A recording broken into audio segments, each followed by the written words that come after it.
students, welcome to Pahel Classes. I am Pradeep Kumawat. If you want to know more about myself, you can just search on Google. My name Pradeep Kumar Kumawat. So in this lecture, we will start with the azeotropic mixtures. Before that, I am just revising the previous lecture. तो previous lecture में बच्चों हमने क्या कर लिया था, हमने Raoult's law discuss किया। राउल्ट्स लॉ डिस्कशन करने के साथ ही हमें पता चला कि जो पी टोटल होता है that is P A plus P B दोनों के कंपोनेंट से होता है और यहां से हमने इनकी वैल्यूज फाइंड की।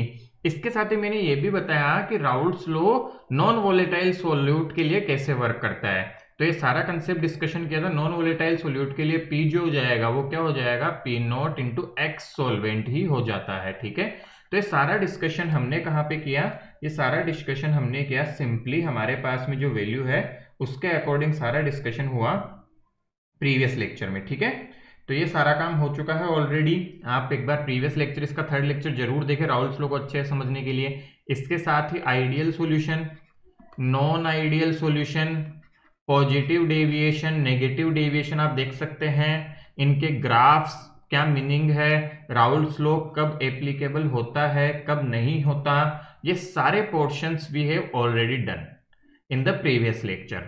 आज का जो लेक्चर है वो शुरू होगा हमारा मेनली इन्हीं के एक एप्लीकेशन पे, दैट इज द एजियोट्रोपिक मिक्सचर। ठीक है, फटाफट से शुरू करेंगे। उससे पहले हम एक काम करते हैं, एग्जाम्पल ले लेते हैं अपने राउल्ट्स लॉ के बेसिस पे। काफी अच्छा एग्जाम्पल है, बहुत प्यारा, ध्यान से देखें सभी बच्चे।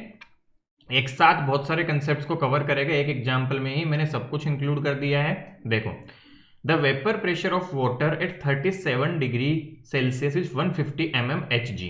Hg mm Hg यूनिट है प्रेशर मेजर करने की।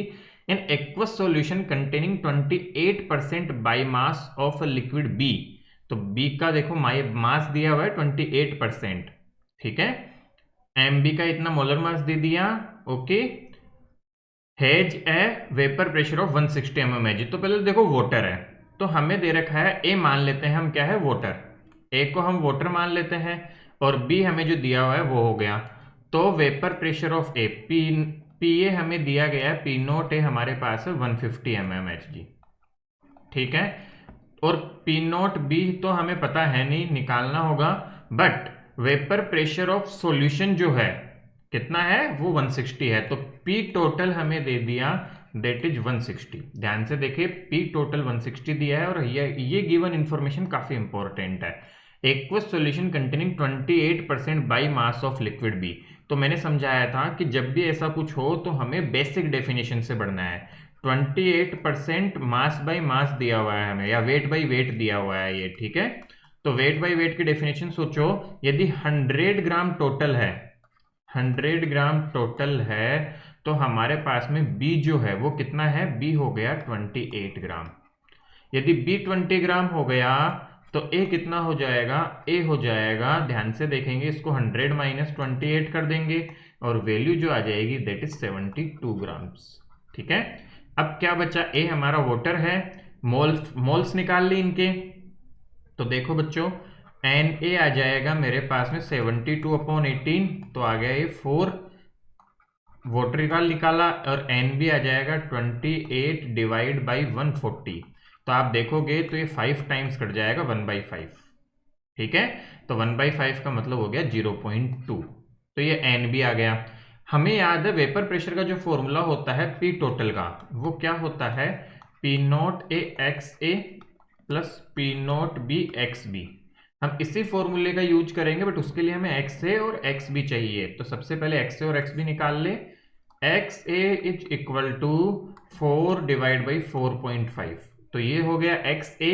ध्यान से देखोगे तो 40 5 से डिवाइड करेंगे तो 8/9। इसी तरह एक्स बी जो आएगा वो आ जाएगा 1 माइनस 8/9, डायरेक्ट निकाल रहा हूं, दैट इज 1/9।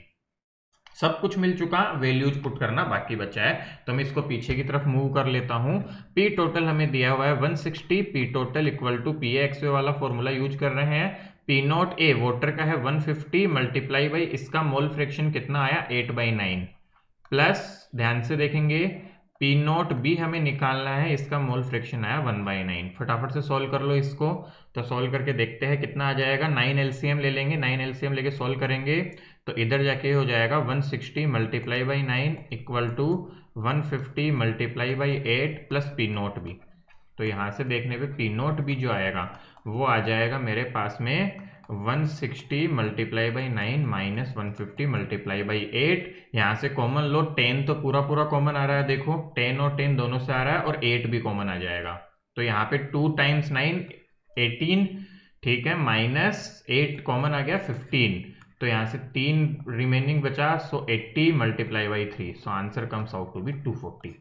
तो पी नॉट भी कितना आ गया बेटा हमारे पास में, that is the 240 mmHg। Simple formula apply किया और सॉल्व कर लिया। ये थोड़ी सी मैनिपुलेशन से आप सॉल्व करोगे तो आंसर आ जाएगा आपका, ठीक है। चलो देखो कॉमन निकालिए ताकि थोड़ा जल्दी हो जाए, और कुछ नहीं, ठीक है। सेकंड पार्ट सॉल्व करते हैं। फर्स्ट पार्ट का आंसर आ गया, कितना आया 240। Second, composition of two components in vapour phase. याद करो हमने सिखाया था कि वाई ए जो होता है वो होता है P A upon P total, और वाई बी होता है P B upon P total. तो बस हो जाएगा काम। वाई ए निकालना है तो पी ए कितना है, पी ए है 150, पी टोटल है 160, और वाई बी निकालना है तो पी बी कितना है, फटाफट से देखें। पी बी आ जाएगा हमारे पास में 240 मल्टीप्लाई बाई 1/9, ठीक है। अच्छा पी ए निकालना तो 150 नहीं बेटा, 150 multiply by 8/9। So this is P A is equal to P naught A X A, ठीक है, और P B is equal to P naught B X B. तो इसको सॉल्व करके आंसर आएगा, देखो फटाफट से सॉल्व कर ले। 8 से कट किया 20 टाइम्स, 1 से 1 कट हो गया, और यहाँ से देखो तो 9 नीचे आएगा तो आंसर आ रहा है 15/9 मल्टीप्लाई बाई 2। 3 से कट कर लो 3 टाइम्स, 3 से कट करो 5 टाइम्स, सो आंसर है 5/6।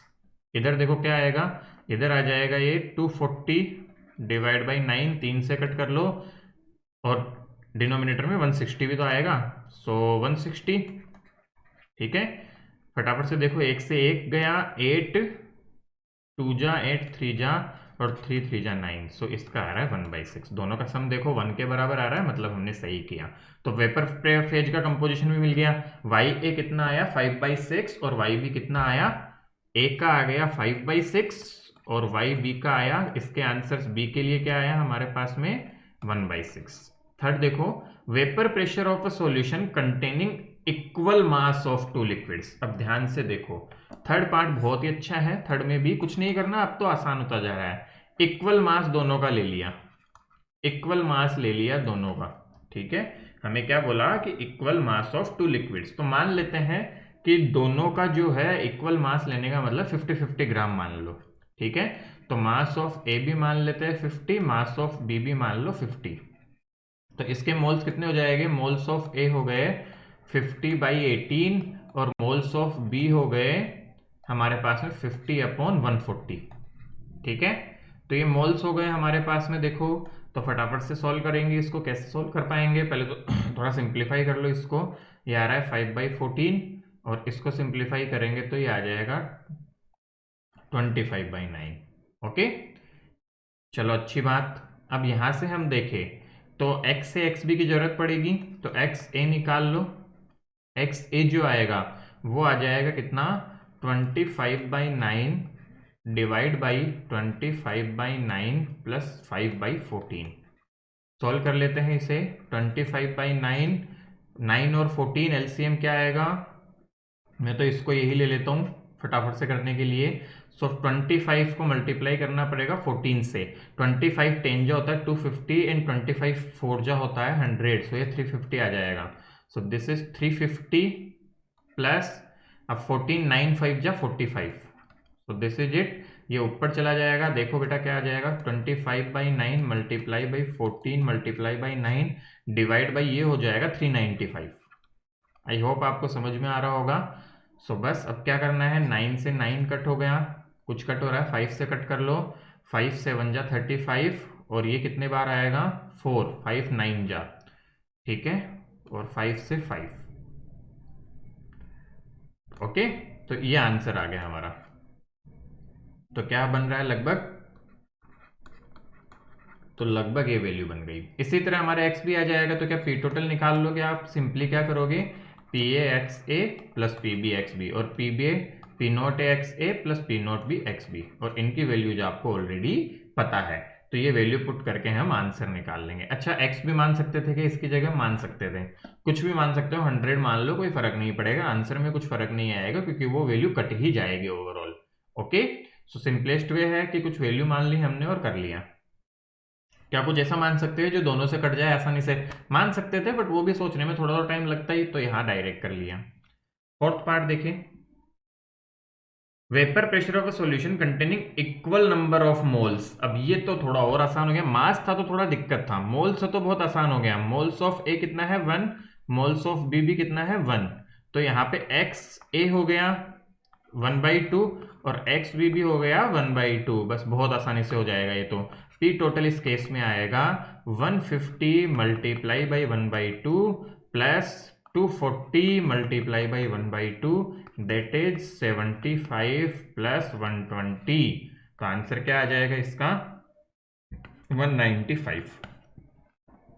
ठीक है, तो फटाफट से कर लिया हमने। आई होप आपको समझ में आया। थोड़ा बड़ा क्वेश्चन लिया था मैंने, ऐसा इसलिए लिया ताकि इससे रिलेटेड सारे कंसेप्ट्स आपके क्लियर हो जाए, कोई भी डाउट न बचे। अब आगे बढ़ते हैं। Now the next topic in line is the azeotropic mixtures. ठीक है, अब एजियोट्रॉप्स क्या होते हैं पहले तो ये देखो। Liquid mixture having the same composition in liquid and vapour phase. ठीक है, तो ऐसा मिक्सचर जिसकी कंपोजिशन जो है वो लिक्विड और वेपर फेज में सेम रहे, boiling like a pure liquid is called constant boiling mixture और इन एजियोट्रॉपिक मिक्सचर। बेटा हुआ क्या, देखो हम दो कंपोनेंट्स को मिक्स करते हैं तो बॉइलिंग पॉइंट वगैरह में चेंज आएगा, और वो चेंज होगा तो दोनों के बॉइलिंग पॉइंट अलग अलग होते हैं। तो देखते हैं हम कि वाई ए वाई बी भी डिफरेंट होते हैं। आप प्रीवियस एग्जांपल ही देख लो यहाँ पे कि x से x भी कितना था इनका एक्स ए और एक्स बी जब शुरू में सॉल्व किया हमने तो इसका था हमारे पास 8/9, इसका 1/9, बट जब बाद में देखोगे आप तो वेपर फेज में इसका 5/6 है, इसका 1/6 है, तो वो चेंज हो जाता है। बट ऐसा मिक्सचर कोई बन जाए कि जिसका कंपोजिशन लिक्विड और वेपर फेज दोनों में सेम रहे, तो ऐसे मिक्सचर को हम बोला करेंगे एजियोट्रॉपिक मिक्सचर। आया समझ? डेफिनेशन याद करनी पड़ेगी सबको, बिल्कुल समझा मैंने दिया कि ऐसा मिक्सचर जिसके लिए कंपोजिशन दोनों फेज में सेम रहे उसे बोला जाता है एजियोट्रॉपिक मिक्सचर। तो दो तरह के होते हैं हमारे पास में, एक होता है मैक्सिमम बॉइलिंग एजियोट्रॉप, एक होता है मिनिमम बॉइलिंग एजियोट्रॉप। ओके, सो शुरू करते हैं पहला मैक्सिमम बॉइलिंग एजियोट्रॉप। एक जनरल में छोटी सी बात बता दूं, मैक्सिमम बॉइलिंग एजियोट्रॉप हमारे पास में आता है नेगेटिव डेविएशन में और ये आता है पॉजिटिव डेविएशन में। तो ये ध्यान रखो, उल्टा होता है, नेगेटिव में मैक्सिमम आता है और पॉजिटिव में मिनिमम आता है। चलिए देखें, solution showing negative deviation from Raoult's law and for which vapour pressure is minimum. Vapour pressure negative deviation में मिनिमम होता है तब ये होगा। The boiling point is more than either of two components, for example a mixture. तो boiling point दोनों से ही ज्यादा होता है, वेपर प्रेशर क्या होता है? मिनिमम। तो मैक्सिमम बॉइलिंग पॉइंट आएगा जब वेपर प्रेशर मिनिमम होगा। A mixture of nitric acid जिसका बॉइलिंग पॉइंट होता है 359 and water 373 containing 68% nitric acid forms an azeotropic prop with boiling point 393। तो ये एग्जांपल आप एक एक ध्यान रख लेंगे, काफी है। मतलब कि मैक्सिमम नेगेटिव डेविएशन होगा तब हमारा ये केस होता है, और उसका एक एग्जांपल है ये, जिसमें दोनों से ज्यादा होता है तो दोनों साथ बॉइल करते हैं। ठीक है, आगे देखो, मिनिमम बॉइलिंग पॉइंट अब क्या होगा? ये होगा जब पॉजिटिव डेविएशन हो और वेपर प्रेशर मैक्सिमम हो। तो देखो, solution showing positive deviation from Raoult's law and for which vapor pressure is maximum. The boiling point is less than either of the two pure components. For example, mixture of ethanol and water containing 95% ethanol forms azeotrope with boiling point 351.15. तो दोनों से ही थोड़ा कम होता है और इसमें हमारे पास में क्या रहता है कि मिनिमम बॉइलिंग पॉइंट के एजियोट्रॉप्स बनते हैं। ओके, तो फिर से मैं एक बार छोटा सा रिपीट कर दूं, ग्राफ बनाते हुए आपको और समझाता हूं। तो पहले हम देख लेते हैं कि जो पॉजिटिव मैक्सिमम बॉइलिंग पॉइंट होगा वो नेगेटिव डेविएशन के समय। तो यहाँ पे मैं बना लेता हूं मैक्स बॉइलिंग पॉइंट एजियोट्रॉप और minimum boiling point azeotrope. Maximum होगा कब? जब नेगेटिव डेविएशन हो और ये जब होगा जब पॉजिटिव डेविएशन हो। अब इसके ग्राफ देखो, आपको थोड़ा सा याद है, यहाँ पे मैं रिपीट करता हूँ कि ग्राफ जो था नेगेटिव, पॉजिटिव डेविएशन जब होता है तो ग्राफ मेरा इस तरह से बनता है और नेगेटिव डेविएशन का ग्राफ इस तरह से बनता है, वैल्यू नेगेटिव आती है। ठीक है, तो नेगेटिव डेविएशन का ग्राफ तो हमें पता था कि किस तरह से आ रहा है। यहाँ पे हम देखते हैं कि यहाँ से फटाफट में एक पी टोटल वाली लाइन बना लेता हूं कि ऐसी लाइन होती थी पी टोटल की, याद करें। ठीक है, तो ये पी ए होता था, पी बी इस तरह बढ़ता था, तो इस तरह से कुछ रहता था। ठीक है, ये जनरल था। अब नेगेटिव डेविएशन जब हो रहा है तो कैसे होगा, ध्यान दें। तो क्या हुआ कि नेगेटिव डेविएशन में ऐसा कुछ ग्राफ देखने को मिला। तो ये जो पॉइंट है, ये पॉइंट देखो, ये this is corresponding to minimum vapour pressure. और यहाँ पे जो भी कंपोजिशन होगी एक्स ए और एक्स बी की, ध्यान से देखिए, इधर ए था मान लो, इधर बी है, तो एक्स ए और एक्स बी यहाँ पे जितना भी कंपोजिशन होगा उस कंपोजिशन को लेके यदि हम सॉल्यूशन बना दे तो जो सॉल्यूशन जो होगा उसका मिनिमम वेपर प्रेशर होगा, और इस वेपर प्रेशर के कोरेस्पॉन्डिंग जो बॉइलिंग पॉइंट होगा दैट इज द मेरा एजियोट्रोपिक में मैक्सिमम एजियोट्रोपिक मिक्सचर बनेगा ये। ठीक है, समझ आया सबको कि डेविएशन तो हो रहा है उसमें मिनिमम के कोरेस्पॉन्डिंग। ओके, सो यहाँ पे बाकी सारे पॉइंट सेम है, पी ए पी बी, ये पी टोटल की लाइन थी थ्योरेटिकल राउल्स लॉ से, और ये एक्चुअल लाइन। सिमिलरली यहाँ पे देखेंगे सभी, तो क्या होगा कि वही बाकी तो सेम सा रहेगा पोर्शन, कि यही पी टोटल की लाइन है इस तरह से। ठीक है, ये पी ए डिक्रीज करता हुआ, पी बी इंक्रीज करता हुआ, ये सारी बातें सेम है। अब इसमें क्या होगा, पॉजिटिव डेविएशन जब हो रहा है तो ग्राफ जो बनेगा वो ऐसा कुछ बनेगा और ऐसा कुछ जाके ग्राफ बनेगा। तो ये जो पॉइंट आपको दिख रहा है, this is the point corresponding to which यहाँ पे एक्स ए की कुछ वैल्यू होगी, एक्स बी की कुछ होगी, जिसके कॉरेस्पॉन्डिंग मुझे मैक्सिमम पॉजिटिव डेविएशन मिल रहा है। और जहां मैक्सिमम पॉजिटिव डेविएशन है मींस वेपर प्रेशर मैक्सिमम है, वेपर प्रेशर मैक्सिमम है तो बॉइलिंग पॉइंट मिनिमम है, और यहां पे हमें मिलता है मिनिमम बॉइलिंग एजियोट्रॉप। समझे कि नहीं समझे? तो ये ग्राफ अपने सच बोर्ड के लिए तो ज्यादा यूजफुल नहीं है, कॉम्पिटिटिव एग्जाम्स आपसे पूछ सकते हैं क्या कि एजियोट्रोपिक ग्राफ में मैक्सिमम कब बनेगा, जब मेरे पास में एक्स से एक्स बी ऐसा ग्राफ होगा जिसका मिनिमा जहां बन रहा है वहां पे उसके कोरेस्पॉन्डिंग मैक्सिमम बनेगा। ठीक है, तो हाँ कोई पूछ ले आपसे ग्राफ देके, मान लो इस पॉइंट पे एक्स एक्स बी की वैल्यू दे दे और पूछ ले वो कंपोजिशन बताओ, tell us the composition where the mixture will be minimum boiling point azeotrope, तो ये बतानी पड़ेगी हमें इस ग्राफ के कोरेस्पॉन्डिंग, यहाँ इसके कोरेस्पॉन्डिंग बतानी पड़ेगी। तो ये कॉम्पिटिटिव एग्जाम्स में पूछा जाएगा, नॉर्मली हमसे ऐसे क्वेश्चन नहीं पूछे जाते। ओके, तो ये बात ध्यान में रखने की है। आई होप आप सबको ये कंसेप्ट क्लियर हुआ होगा। बहुत ही अच्छा कंसेप्ट है। क्या minimum boiling point, medium boiling point azeotrope कब होगा, मैक्सिमम नेगेटिव पे, minimum positive pay. Vapour pressure maximum है तो बॉइलिंग पॉइंट मिनिमम है, और बॉइलिंग पॉइंट मैक्सिमम है तो वेपर प्रेशर मिनिमम है। कॉरेस्पॉन्डिंग हम कंपोजिशन भी बता सकते हैं। बढ़ते हैं आगे। So the next point, next topic is now अपनी बेसिक्स, एक तरह से first part of the chapter over हो चुका है। अब जो शुरुआत हो रही है हमारी बेसिक्स, वो है कोलिगेटिव प्रॉपर्टीज से। तो सभी बच्चे ध्यान देके समझिए इसे। So what are the colligative properties? तो मैं सिंपली बताऊं तो बेटा ऐसी प्रॉपर्टी होती है ये जो मेनली सोल्यूट पे डिपेंड करती है, सोल्यूट डिपेंड करती है, सोल्यूट डिपेंडेंट होती है। तो सोल्यूट जैसा होगा, सोल्यूट के पार्टिकल्स, ट्रूली स्पीकिंग तो नंबर ऑफ सोल्यूट पे डिपेंड करती है, सोल्यूट के पार्टिकल्स के नंबर पे जो प्रॉपर्टी डिपेंड करे। यदि नंबर कम हुआ तो प्रॉपर्टी भी कम हो गई, नंबर ज्यादा मतलब प्रॉपर्टी उस वे में अफेक्टेड होगी, प्रॉपर्टी का भी कम ज्यादा होना नंबर पे डिपेंड करेगा। सो ऐसी प्रॉपर्टी को हम बोलते हैं कोलिगेटिव प्रॉपर्टीज। देखें यहाँ पे, सो properties of the solution which depend on number of solute particles per unit volume of solution, it means concentration of solution known as the colligative property। मतलब कि colligative property is directly proportional to, I can write concentration। C किसको दिखा रहा है, बता रहा है यहाँ concentration को। ठीक है, अब वो concentration टर्म्स रिप्रेजेंट करने के तरीके बहुत है, मोलरिटी कुछ भी हो सकती है, मोल फ्रैक्शन वगैरह, बट मेनली क्या है, कंसंट्रेशन टर्म्स पे डिपेंडेंट होती है, क्योंकि एक टर्म से हम दूसरी में तो जा ही सकते हैं। आपने सीखा ये सब भी काफी कुछ, फर्स्ट लेक्चर में हमने देखा भी, आपने नहीं देखा तो जरूर देख ले। तो कंसंट्रेशन टर्म्स में तो हम इंटरचेंज कर सकते हैं, तो मेनली मान लो C से हम डिनोट कर रहे हैं, where C is the concentration terms, concentration term है हमारी, ठीक है। तो ध्यान से समझे, colligative properties are properties of solution which depends on concentration of the solute particles, and what is the solute particle concentration, number of solute particles divide by volume of the solution, ठीक है। यहां से हम निकाल सकते हैं concentration of solution. Colligative properties does not depend on nature of particles, example size और charge. मतलब क्या हुआ कि जो कोलिगेटिव प्रॉपर्टीज है वो नेचर पे डिपेंड नहीं करती है, वो चाहे साइज कैसी भी हो पार्टिकल्स की, चार्ज कैसा भी हो, इससे कोलिगेटिव प्रॉपर्टीज को कुछ लेना देना नहीं होता। उन्हें सिंपली लेना देना होता है हमारे नंबर ऑफ पार्टिकल्स कितने हैं।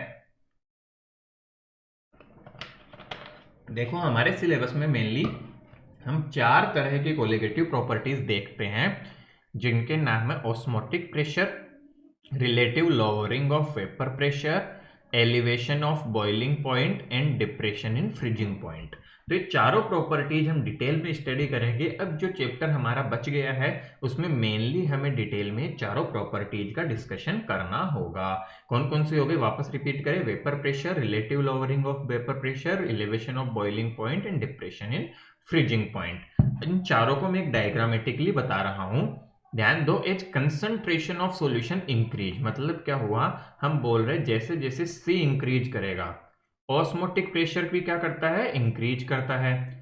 Lowering of vapour pressure increase करती है, ध्यान से समझे, vapour pressure is not the colligative property, lowering of vapour pressure is colligative property. ध्यान से समझना इस पॉइंट को। तो lowering of vapour pressure increase करती है, मतलब वेपर प्रेशर डिक्रीज करता है। बेटा ध्यान देना, लोअरिंग होती है, पहले कितना था बाद में कितना हो गया, ठीक है, P नॉट माइनस P, और यहां से हम बोलते हैं कि ये लोअरिंग कम हो रही है, मतलब ये कम हो रहा है। तो इस वजह से lowering in vapour pressure increase हो रही है, क्योंकि वेपर प्रेशर डिक्रीज करता है, ठीक है। ध्यान देंगे सभी बच्चे, दोनों में डिफरेंस है, कभी भी गलती से भी मत बोलना वेपर प्रेशर कोलिगेटिव प्रॉपर्टीज है ना, वेपर प्रेशर कोलिगेटिव प्रॉपर्टीज नहीं है, lowering of vapour pressure colligative property. Similarly elevation in boiling point increase, तो बॉइलिंग पॉइंट का एलिवेशन बढ़ जाता है, तो बॉइलिंग पॉइंट खुद का क्या हो रहा है, वो भी बढ़ रहा है, ठीक है।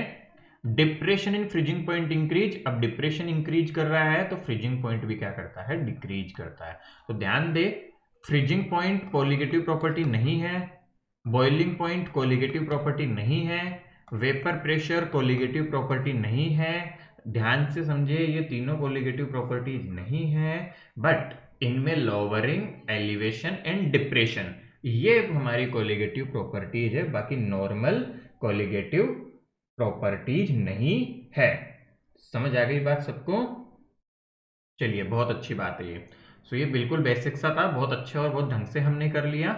सिंपल सिंपल सी चीजें हैं कि कैसे कोलिगेटिव प्रॉपर्टीज डिपेंड कर रही है और क्या हो रहा है। अच्छा, इसको कंसंट्रेशन को डिक्रीज करूँ तो क्या सबके उल्टे साइन लग जाएंगे, वो आप खुद से कर सकते हैं, तो वो भी सोचना है आपको। चलिए देखिए, अब यहाँ पे मैं छोटा सा शुरुआत कर रहा हूँ, एक्चुअल में आगे जाके हम वॉन्ट ऑफ फैक्टर निकालेंगे, थोड़े अगले लेक्चर में हम करेंगे वो पार्ट, बट अभी उसका बेसिक हम डेफिनेशन पार्ट देख रहे हैं यहाँ पे। Okay, so what is this, colligative properties of solution of electrolyte. Electrolytes क्या होते हैं, आपने 11th क्लास में पढ़ा होगा, सब्सटेंसेज जो कि मतलब अपने सॉल्यूशन में बेटा टूटते हैं, जनरली टूटते हैं, एसोसिएट कर सकते हैं, जनरली इलेक्ट्रोलाइट तो टूटते हैं, ठीक है, ऐसे ध्यान रखें। Colligative properties directly proportional to concentration.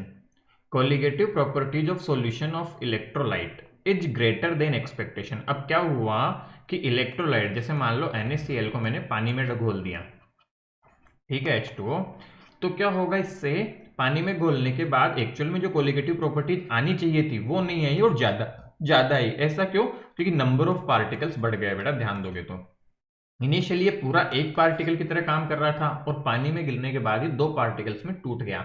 So solute के पार्टिकल्स इंक्रीज हो गए हैं, इस वजह से कोलिगेटिव प्रॉपर्टीज भी चेंज हो गई। So colligative properties of solution of electrolyte is greater than expectation, because concentration of solute particles in a solution of electrolyte will be increase due to dissociation. बहुत अच्छा कंसेप्ट है क्या, कि dissociation होने से, टूट जाने से, उसके टुकड़े में बढ़ जाने से हमारी कंसंट्रेशन जो है वो इंक्रीज हो जाएगी, और ऐसा होने से कोलिगेटिव प्रॉपर्टीज भी चेंज हो जाएगी। क्या बात समझ आई? सिंपल सा कंसेप्ट, बहुत प्यारा कंसेप्ट। क्या कि हमारे पास में कोलिगेटिव प्रॉपर्टी जो है वो चेंज हो जाती है इलेक्ट्रोलाइट की। क्यों होती है? क्योंकि वो टूट जाता है, ध्यान देने की बात, ठीक है। और कुछ बार क्या होता है, कुछ कंपाउंड्स होते हैं जो पॉलीमराइज भी करते हैं, तो उस केस में कम हो जाती है, जिसको हम बोलते हैं एसोसिएशन। क्या बोला जाता है? एसोसिएशन बोला जाता है। देखिए आई क्या हो जाएगा, observed colligative property upon normal colligative property. मतलब नॉर्मल कोलिगेटिव प्रॉपर्टी तो हम फॉर्मूला से निकालेंगे, बट एक एक्सपेरिमेंटली निकली। ये कैसे निकलती है? ऑब्जर्व कैसे आती है? एक्सपेरिमेंट से, ठीक है। Now colligative property after dissociation और एसोसिएशन, तो ध्यान दे, और क्या लिख सकता हूं? ऑब्जर्व्ड कोलिगेटिव प्रॉपर्टी को मैं क्या लिख सकता हूं? कोलिगेटिव प्रॉपर्टीज आफ्टर डिसोसिएशन और एसोसिएशन। इसको मैं डिनोट करूंगा सी फाइनल से, ठीक है। सी फाइनल मतलब फाइनल कंसंट्रेशन ऑफ सॉल्यूशन, और कोलिगेटिव प्रॉपर्टी बिफोर एसोसिएशन और डिसोसिएशन। इस आई को हम बोलते हैं बेटा वांट ऑफ फैक्टर, ठीक है। वांट ऑफ फैक्टर, इसका एनालिटिकल एनालिसिस हम नेक्स्ट लेक्चर में देखेंगे। अभी डेफिनेशन पार्ट देख रहे हो और कुछ प्रॉब्लम्स करेंगे अच्छी। So observed colligative property divide by normal या calculated colligative property. Similarly colligative property after और बिफोर, और क्या बोल सकता हूं? Total number of moles of solute after dissociation और association, so N final upon N initial. इसको हम ये भी लिख सकते हैं कि आफ्टर एसोसिएशन और dissociation total number of moles कितने हैं, और उससे पहले टोटल नंबर ऑफ मोल्स कितने थे, तो N final upon N initial. क्योंकि कंसंट्रेशन टर्म से directly proportional to moles only, तो ये भी लिखा जा सकता है। तो हमारे ये ज्यादा काम आता है, क्योंकि मोल्स की हेल्प से ही हम वांट ऑफ फैक्टर का डेरिवेशन करेंगे, ठीक है। डेफिनेशन समझ आई सबको? लॉजिक भी समझ में आया कि क्यों कोलिगेटिव प्रॉपर्टीज बढ़ जाती है? क्योंकि नंबर ऑफ पार्टिकल्स बढ़ जाते हैं, इस वजह से कोलिगेटिव प्रॉपर्टीज भी चेंज हो जाती है, वो भी कमियां ज्यादा हो जाती है। चलिए एक छोटा सा प्रॉब्लम सॉल्व करते हैं। Find C final for the following solutions. अब इन सॉल्यूशंस के लिए हमें सी फाइनल निकालना है। सी फाइनल क्या है? हमारी फाइनल कंसंट्रेशन। तो शुरू करते हैं वन बाय वन। आप पॉज करके ट्राई करो सभी को, और उसके बाद में मैं बताता हूं, आप सॉल्यूशन देखो।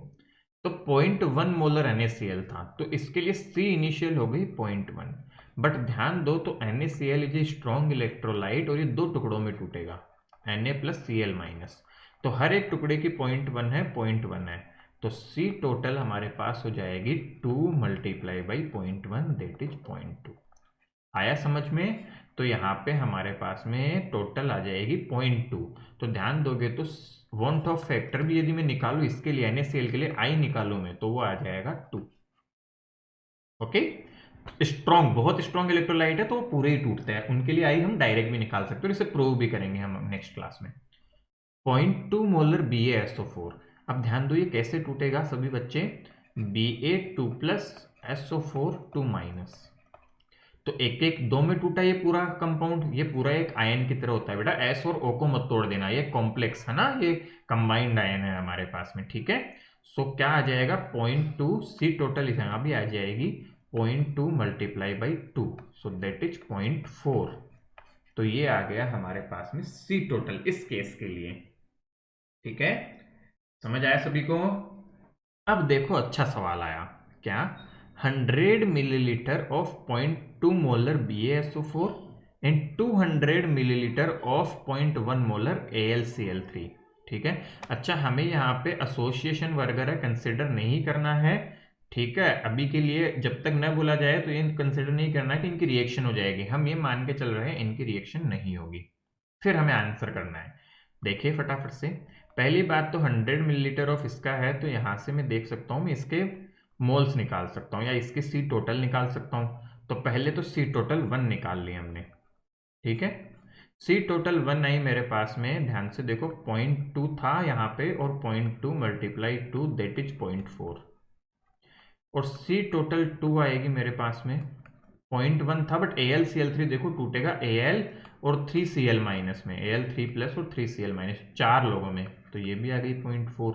अब हम फॉर्मूला लगा देंगे, आपको याद हो तो जो टोटल कंसंट्रेशन आती है मिक्सिंग के बाद वो आती है C1V1 plus C2V2 M1V1 plus M2V2 upon V1 plus V2। याद है क्या सभी बच्चों को? तो फॉर्मूला यूज कर लेंगे। देखो सॉल्यूशन करने पे आंसर क्या आएगा, 0.4 multiply by 100 plus 0.4 multiply by 200 divide by कितना आ रहा है मेरे पास में 300। तो फटाक से देखो 0.4 कॉमन ले लिया तो यहाँ तो बहुत सिंपल आंसर आ गया, दैट इज दी 0.4 ही आ गई। ठीक है, तो 0.4 आंसर आ जाएगा। अब समझे कुछ बातों को, इसको एक और तरीके से करते हैं सॉल्व। क्या हम यहाँ से मोल्स निकाल सकते हैं इसके BaSO4 का? ध्यान से देखोगे तो इसके मोल्स निकाल लो। तो सबसे पहले देखो Ba2 प्लस के मोल्स देखोगे तो वो आ जाएंगे 0.2 मोलर है और 100 मिलीलीटर है, तो 0.2 मल्टीप्लाई बाई 100। सिमिलरली SO4 के सेम 0.2 मल्टीप्लाई बाई 100। Al के देखो, Al के आएंगे 0.1 मल्टीप्लाई बाई 200, और Cl के देखेंगे तो वो आ जाएंगे 0.3 मल्टीप्लाई बाई 200। ठीक है, अब ये तो मोल्स हो गए, तो टोटल कंसेंट्रेशन क्या होती है? सी टोटल होती है एक्चुअल में टोटल सॉल्यूशन की। देखो तो total moles upon total volume, तो सबको ऐड कर दो, सबको ऐड करने पे क्या आएगा? वही तो आएगा, देख लो 0.4। ठीक है, ऐड करो इनको, तो इसको ऐड करूंगा तो 0.4 multiply by 100 plus 0.4 multiply by 200 divide by solution का वॉल्यूम कितना है? टोटल वॉल्यूम यहाँ पे आ गया 200 plus 100, so 300 is the total volume. वही आ जाएगा डिवाइड करने से आंसर। तो यहाँ पे अच्छा हो गया, बट कोई डेटा अलग होता तो हमें कंसेप्ट समझ में आना चाहिए कि हम इसे कैसे सॉल्व करेंगे। ओके, सो एक और कर सकते हैं चाहे तो। ऐसे तो बेटा मिक्सिंग है, अब ये सारी क्या है, मिक्सचर है, कैसे भी करके निकालते रहे हम बैठ के। तो आपको ये समझ आ गया होगा मेरे ख्याल से कि ऐसा कोई भी क्वेश्चन आए तो सी टोटल हम कैसे निकालेंगे। अब नेक्स्ट क्लास में हम एक्चुअल में वांट ऑफ फैक्टर के लिए डेरिवेशन करेंगे और फिर कोलिगेटिव प्रॉपर्टीज को एक एक करके देखना शुरू करेंगे। मैं इस तरह से इसलिए पढ़ा रहा हूँ, हमारी बुक्स में बेटा ये पोर्शन एंड में दिया गया है। ठीक है, तो एंड में दिया गया है, बट मैं नहीं चाहता, मैं इसको पहले कवर करूंगा क्योंकि मैं इसको सभी कोलिगेटिव प्रॉपर्टीज से ऐड करूंगा। सब कोलिगेटिव प्रॉपर्टीज के साथ इसका रिलेशन साथ में ही बताते चलूंगा, ताकि एंड में इसको अलग से देखने की जरूरत नहीं पड़ेगी, और वो बहुत ज्यादा हेल्पफुल होता है इस तरीके से पढ़ाना। तो इस तरह से हम करेंगे, आप करके देखें, बहुत अच्छा लगेगा। आज का लेक्चर आपको होपफुली समझ आया होगा, और कोई डाउट रहे तो आप कमेंट सेक्शन में कमेंट करके पूछ सकते हैं। Thank you.